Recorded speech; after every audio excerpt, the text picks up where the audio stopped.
대학 시절에 함께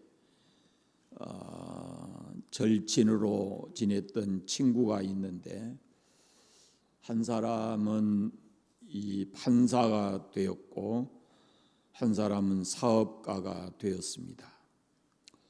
이 사업하는 친구가 이 주식에 손을 대고 투자하다가 전 재산을 날리고 말았습니다. 그리고 과거에 그 사업 잘 됐던 그때를 다시 회복하려고 또 이 돈을 횡령하고 이 구속이 돼서 재판을 받게 되었습니다.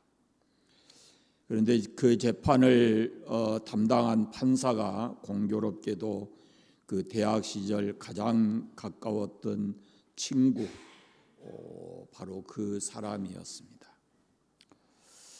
피고는 자신의 죄를 인정하고 판사에게 선처를 호소했습니다. 과거의 우정이 판사의 선고에 어떤 영향을 미칠지에 대해서 여러 가지 사람들이 생각을 하고 법정안이 좀 술렁거렸습니다. 그때 판사가 피고에게 법이 정한 가장 무거운 그런 벌금형을 내렸습니다. 이 횡령 사건이었기 때문에 아마 벌금형을 내린 것으로 그렇게 보이는데요. 피고는 그 벌금을 낼 만한 형편이 못 돼서 감옥에 갈 수밖에 없었습니다. 이 시리에 빠진 피고가 법정을 떠나려고 할 때 아주 감동적인 일이 벌어졌습니다. 판사가 자기의 법복을 벗고 피고에게 달려가서 그를 감싸 안으면서 말을 합니다. 자네 벌금은 내가 다 지불하겠네 라고 했습니다. 그 후에 친구의 엄청난 벌금을 대신 지불한 이 판사는 상당히 오랜 기간 동안 경제적으로 어렵게 살아야 했습니다. 두 사람의 우정입니다. 예수님은 우리에게 이 베풀어 주신 그 사랑과 은혜, 이것은 이 두 친구의 관계와는 한층 비교할 수 없는 그런 최고의 것입니다. 이 두 사람은 오랜 기간 친구였어요. 그러나 예수님은 하늘 영광 버리시고 이 땅에 오신 하나님의 아들이시고 우리는 영원히 멸망받을 죄인이기 때문에 그는 상상할 수도 없는 그분의 사랑은, 그분이 우리에게 주신 은혜는 어떤 얘기로도 대신할 수 없는 그런 것이었습니다. 이 세상에 있는 모든 종교, 참 많은 종교가 있는데 그런 종교와 우리 그리스도교가 차이점이 뭔가라는 걸 생각해 봅니다. 세상의 사람들을 선한 길로 이끌고 사람들에게 영향을 미치는 많은 종교들이 있습니다. 열심히 노력해서 도를 깨우치라, 선을 행하라. 그러나 이런 종교들은 아무리 노력해도 인간이 가지고 있는 그 죄 문제를 해결할 수가 없습니다. 하나님은 그런 우리를 죄의 값으로 영원한 멸망에 쳐넣는 것이 아니고 독생자 예수님을 대신 보내셔서 우리 대신해서 그 죄를 짊어지게 하시고 죄의 값으로 십자가에서 피 흘리게 하셨습니다. 그리스도교만이 유일한 은혜의 종교입니다. 세상 많은 종교는 자기가 노력해야 합니다. 그러나 우리는 그리스도의 은혜로 구원받고 구원받은 자로서의 우리가 합당한 삶을 살아가는 것입니다. 고난주간 보내고 있습니다.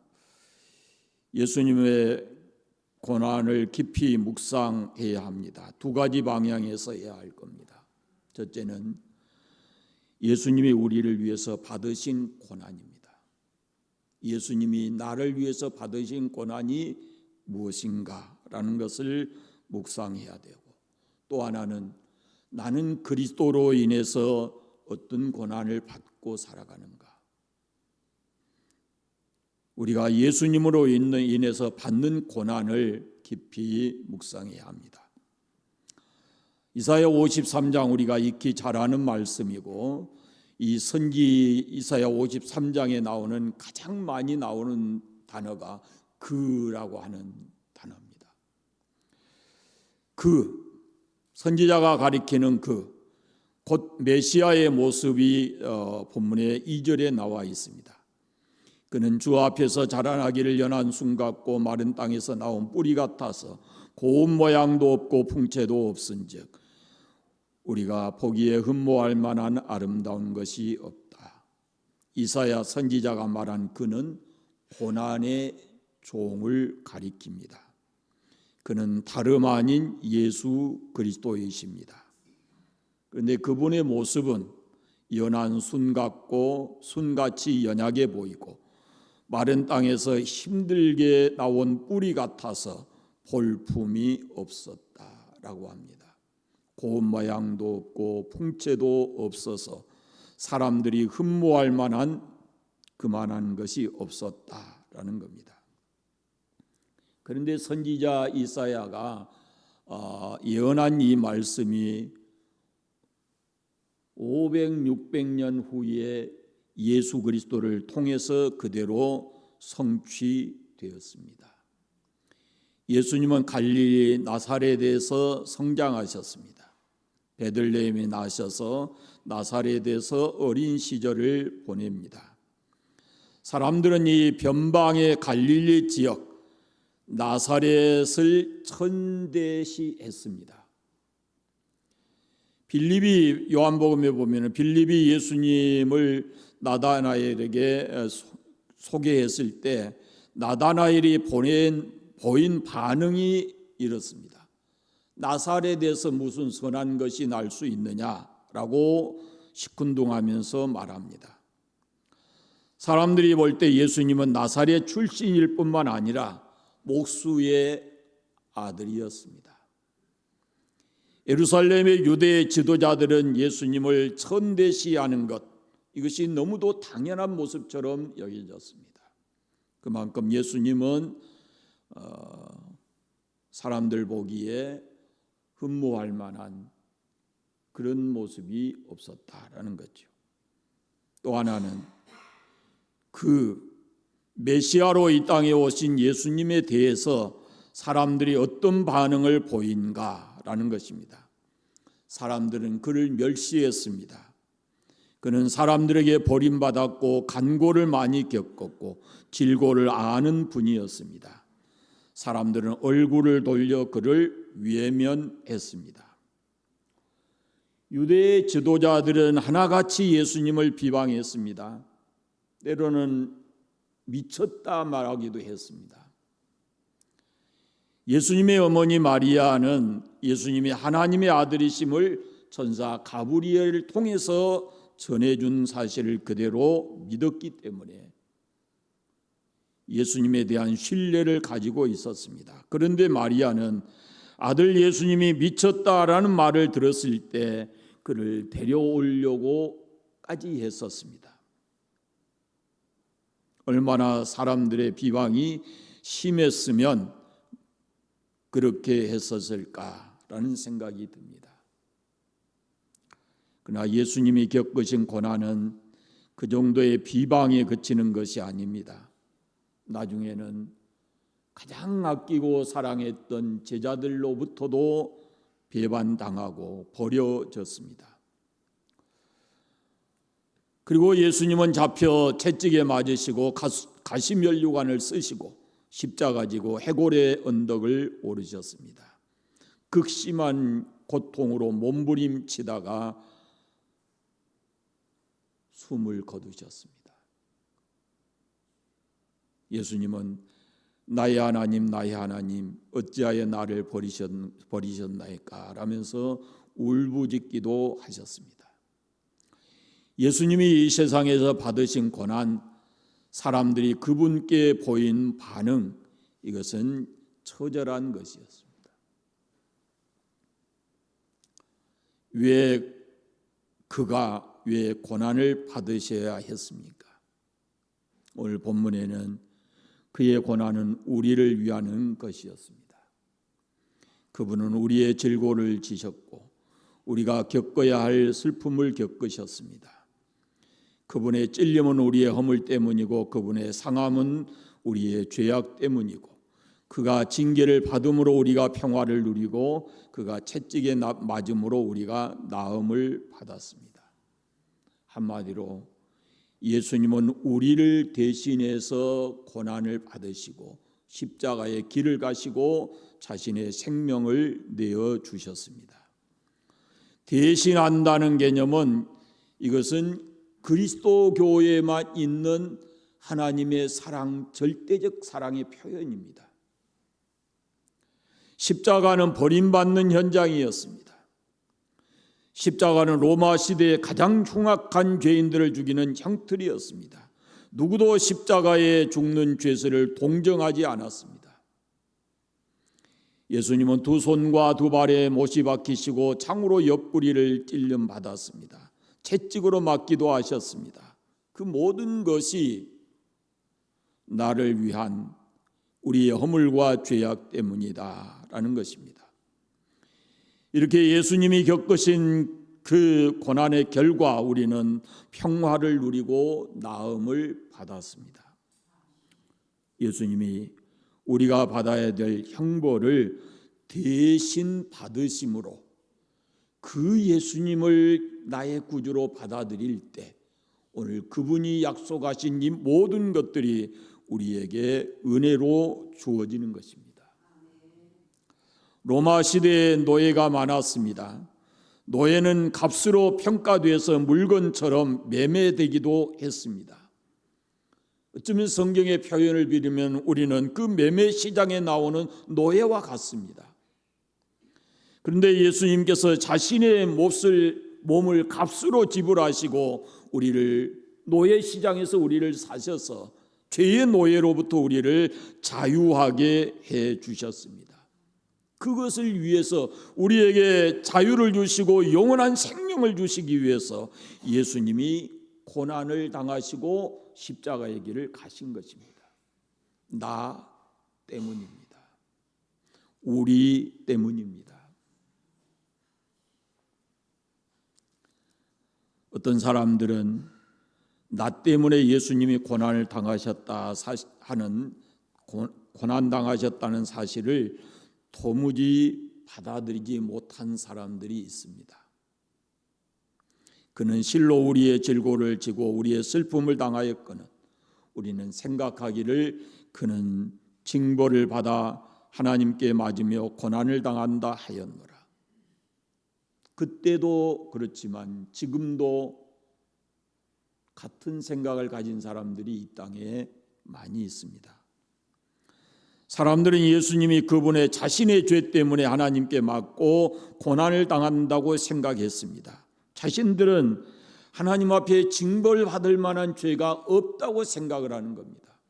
예수님이 대신 우리 죄 때문에 대신 죽었다고 하는 것은 도저히 이것은 납득이 되지 않은 것입니다. 받아들일 수가 없었습니다.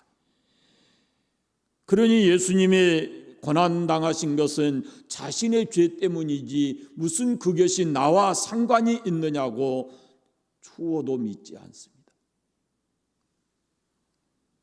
이렇게 볼 때 예수님이 주시는 구원의 은혜는 우리가 그 구원의 은혜를 입기 위해서는 첫째로 깨달아야 될 것이 내가 죄인이다라는 것을 깨닫는 겁니다.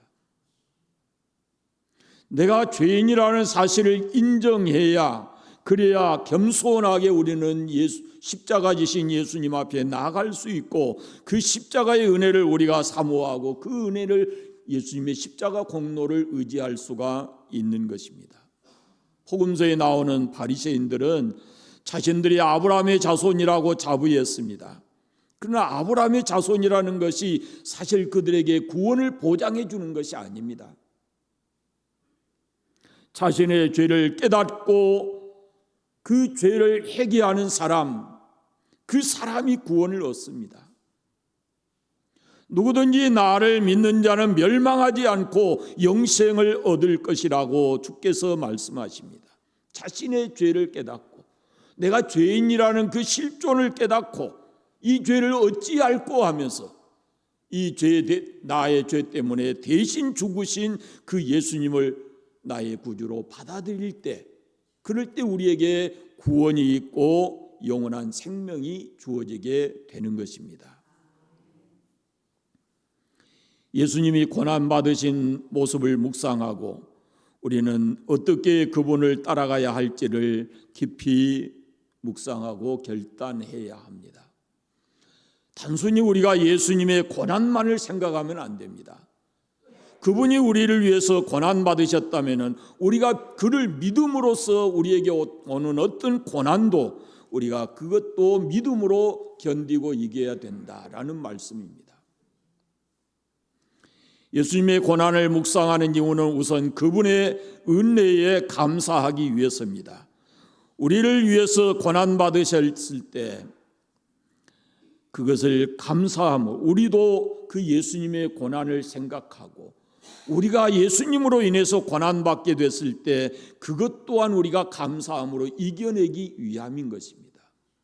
그럴 때 십자가에 묵상하는 것이 우리에게 의미가 있는 것입니다.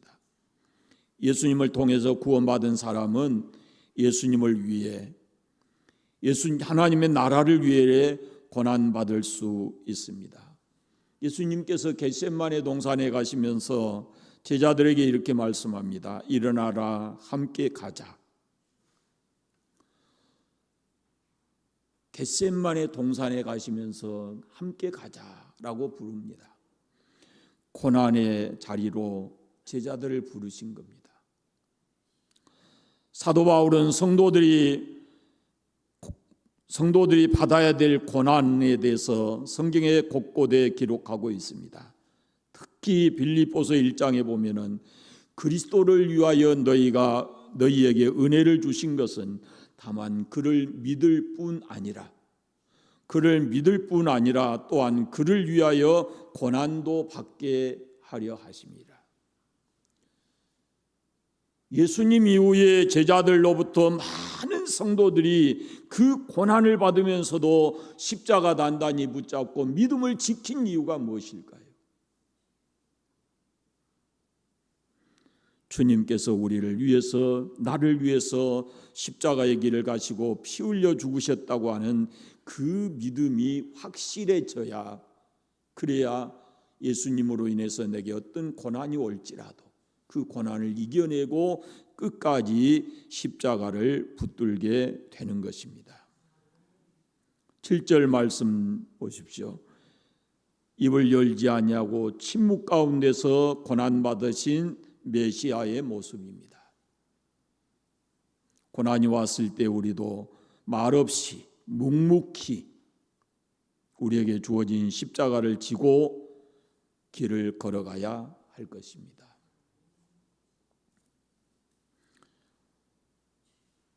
많은 사람들이 예수를 믿는다고 하면서 자기에게 어떤 고난이 오게 되면 하나님이 어디 계시냐 그러면서 주를 떠난 사람들이 많이 있습니다. 그것은 내게 고난이 왔을 때 이 십자가의 은혜를 알지 못하면 그 고난을 이겨낼 수가 없는 것입니다.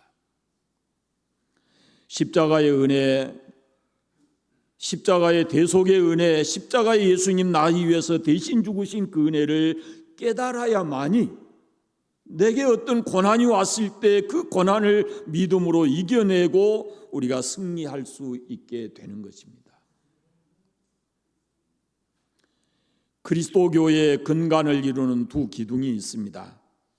하나는 예수님의 십자가이고 다른 하나는 예수님의 부활입니다. 로마 시대에 한 번에 수천 명을 십자가에 처형한 적도 있다라는 그런 기록이 있습니다. 십자가는 형벌의 수단입니다. 그러나 그 많은 십자가 중에 우리에게 의미 있는 십자가는 단 하나뿐입니다. 그것이 바로 예수 그리스도께서 지신 십자가입니다. 예수 그리스도께서 피 흘리신 십자가입니다. 예수님의 십자가만이 우리에게 죄 사함을 주고 우리에게 영원한 구원을 가져다 주기 때문에 그 십자가만이, 죄의 형벌의 도구였던 그 십자가만이 우리에게는 승리의 상징으로 우리에게 주어지는 것입니다. 예수님의 양 곁에 강도들이 각기 자기의 죄를 짊어지고 십자가의 형벌을 받았지만 예수님은 달랐습니다. 예수님은 죄가 없는 하나님의 아들이시면서 곧 하나님 자신이었습니다. 그분은 십자가 지실 이유가 전혀 없습니다. 털끝만큼도 없으신 분입니다. 그러나 그가 이 땅에 오신 그 목적으로부터 그가 십자가에 죽으신 그 과정까지, 이것은 모두가 다 우리를 위해서입니다. 고난중활에 우리의 마음을 채워야 될 가장 기본적인 묵상은 예수님이 지신 십자가가 바로 나 자신을 위한 것이다 라는 것을 우리가 깊이 묵상해야 합니다. 십자가에 어떤 수식어를 갖다 붙인다 해도, 십자가를 아무리 아름답게 장식한다고 해도 예수님이 나의 죄를 사하기 위해서 십자가에 피 흘려 죽으셨다고 하는 사실을 믿지 못한다면 그 십자가는 아무런 의미도 없습니다. 요즘에 목사님들 중에 목공을 배워서 하시는 분들이 참 많이 계셔요. 그런데 그 중에 특별하게 그 십자가만을 각양 형태로 십자가를 만드는 그런 분이 계십니다. 그 십자가를 각양 모양으로 만들어 놓고 사람들이 와서 그걸 볼 수 있게 이렇게 배려하고 있는 분도 있어요. 그런데 십자가 모양이 아주 굉장히 다양합니다. 근데 어떤 십자가든지 그 십자가가 예수님이 피 흘려 죽으신 그 대속의 의미가 없다면 그건 하나의 아름다운 장식구일지는 모르지만 그것이 우리에게는 아무런 의미가 없는 것이 된다라는 거죠. 예수님은 하나님의 아들이십니다. 그리고 우리 죄를 위해서 피 흘려 대신 죽으신 우리의 구세주이십니다. 예수님을 깊이 묵상하시기를 바랍니다. 얼마 전에 제가 제 가족 톡에 올린 글이 하나 있습니다. 저희 나오는데 보시면 툴리안 차비전이라고 하는 사람이 쓴 지저스 올이라고 하는 그 책에 보면 지저스 플러스 nothing, 니콜 에브리띵 이렇게 되어 있습니다. 이게 뭐냐면 예수 그리스도에게는 아무것도 더하지 않아야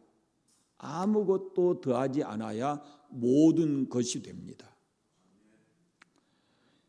예수 그리스도에게 무엇인가를 더하는 순간, 예수님에게 무엇인가를 더하는 순간 그것은 아무것도 아닌 것이 됩니다. 예수 그리스도 한 분이면 충분합니다. 그래서 지저스 올입니다. 예수님이면 다 되는 겁니다. 여러분, 예수님 한 분으로 만족하시고 그분을 깊이 묵상하십시오.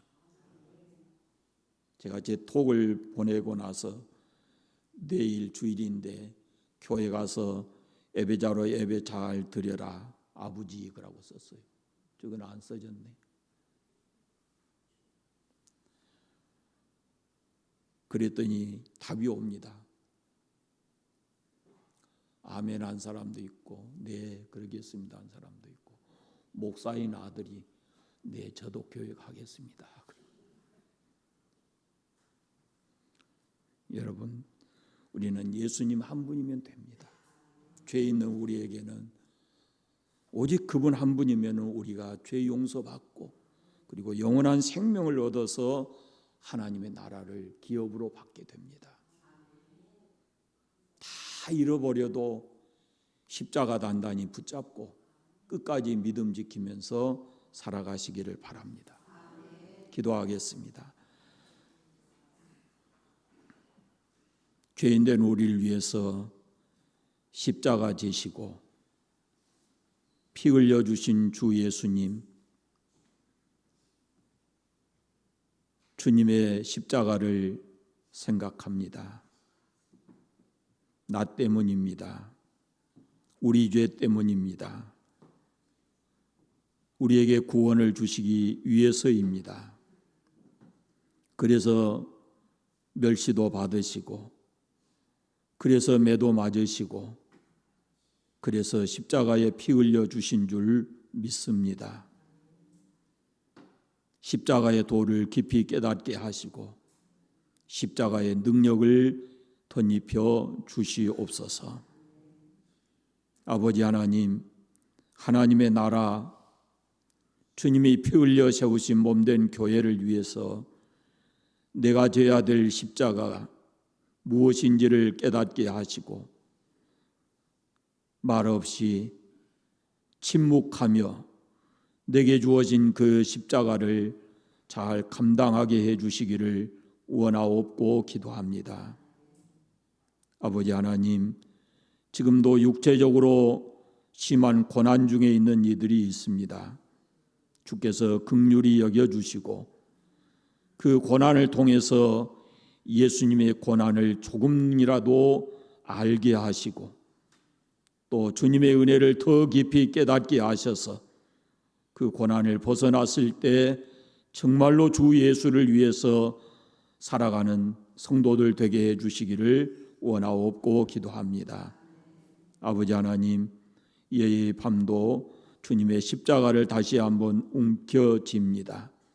십자가 놓지 않게 하시고 끝까지 주의 십자가 붙들고 믿음으로 승리하게 하여 주시옵소서. 예수님의 이름으로 기도드립니다.